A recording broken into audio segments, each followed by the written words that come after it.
You know, I was born and raised in Mexico City, where I lived for 30 years.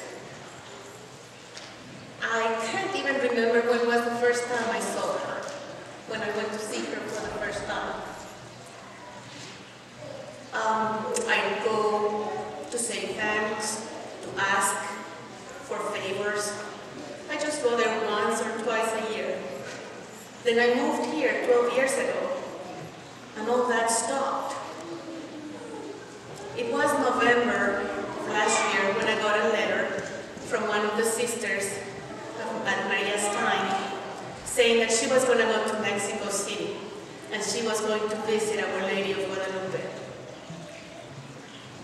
I can't remember when I have felt more homesick in the 12 years that I've been here.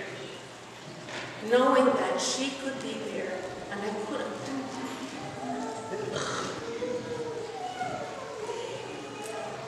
So she said, well, you can actually write a letter and I will take it to her. And I sat there at home and I thought, Mother, I miss you. When am I going to see you again?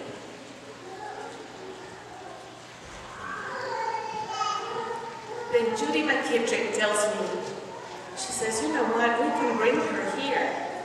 She can be here for Valentine's Day. Thank you, Judy. So she knew we couldn't go see her in person. And yet she came and visited us because we couldn't go to Mexico City and say hi to her. This is so special. To think she was the reason that an entire nation stopped worshiping bloodthirsty gods. They stopped making human sacrifices because of her. The year was 1531, just 5-6 years after the Spaniards had won the war against the Aztecs. Some of the Indians had converted to Catholicism, and yet others just kept practicing, worshiping the false gods. Juan Diego was walking, he was going to go to church one day when Our Lady appeared. And she called him by his name, and she said, Juan Diego, and then she used the word that the Aztecs use when they are talking to the baby of the family. We all have that special name for the baby of the family, So she said, Juan Diego, the smallest of my children, where are you going? And he said, well, I'm going to church. Little girl. He saw her. She was a young girl. For him, he was 50-something, so he also called her the smallest of my children. And he said, what do you want? And she said, well, what I want is for your people to build a temple where they will come and see me, where they will believe in my Son, the only one and the true God. And Juan Diego went to talk to the Archbishop, and of course they did not receive him, because he was just an Indian. Why would they pay attention to him, right? And yet she kept asking him. Every single day he'd be walking by the same path and she would ask him, go do it. Finally the Archbishop said, well, just bring me proof that what you are saying is true. So Juan Diego went to her and he said, little child, they just don't believe me. I need to bring some proof. And she said, go to the top of the hill. And I want you to pick up all the roses that you will find on the top of the hill. This was December. It was cold in Mexico City, and it was the top of a hill. And he took his cloak. He went to the top of the hill, and he gathered all the roses that were blooming there. And he filled that up, and when he came back down, she said, well, show me. So he opened, and she looked at the roses and touched them, and she said, okay, this will do. Now you tell the Archbishop that there's my proof. So he gathered all the roses and he walked to the Archbishop and he says, I got proof. And when he let go, the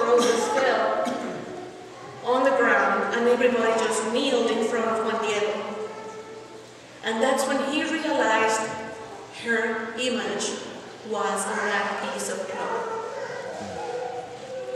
That cloth is made out of a cactus fiber. It should have been gone, destroyed in 20 or 50 years.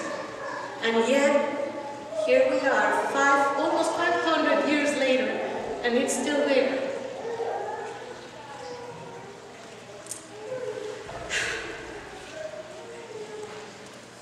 And she's here. This is not a painting. This is her picture. She gave us her picture. This is the image that moved an entire nation. And in 7 years, 9 million people had converted to Catholicism. 9 million. Let's pray so that she does the same thing to our nation. Let's pray that so that she brings an end to the human sacrifices that are practiced here in our country at the abortion clinics. Let's pray that she may destroy all those false gods that our society has created. And let's go in peace to our homes with the message that she gave us when she told Juan Diego when he was afraid to go talk to the Archbishop. She said, "Do not be troubled or weighed down with grief. Do not fear any illness or vexation, anxiety or pain. Am I not here who am your mother? Are you not under my shadow and protection? Am I not your fountain of life? Are you not in the folds of my mantle? In the crossing of my arms? What else do you need?" Thank you.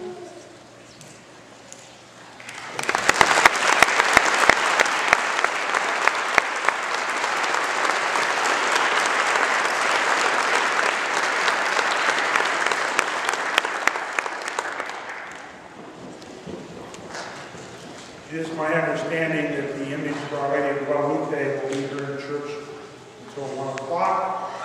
For those of you who wish to venerate the Blessed Virgin Mary in the presence of this image of Our Lady of Guadalupe, please feel free to stay after Mass. I would ask those who are not venerating the Blessed Virgin Mary to please go out in the gathering area immediately after Mass so that people here in church can have some privacy. There will be a baptism at noon, and on the baptismal font perpetually.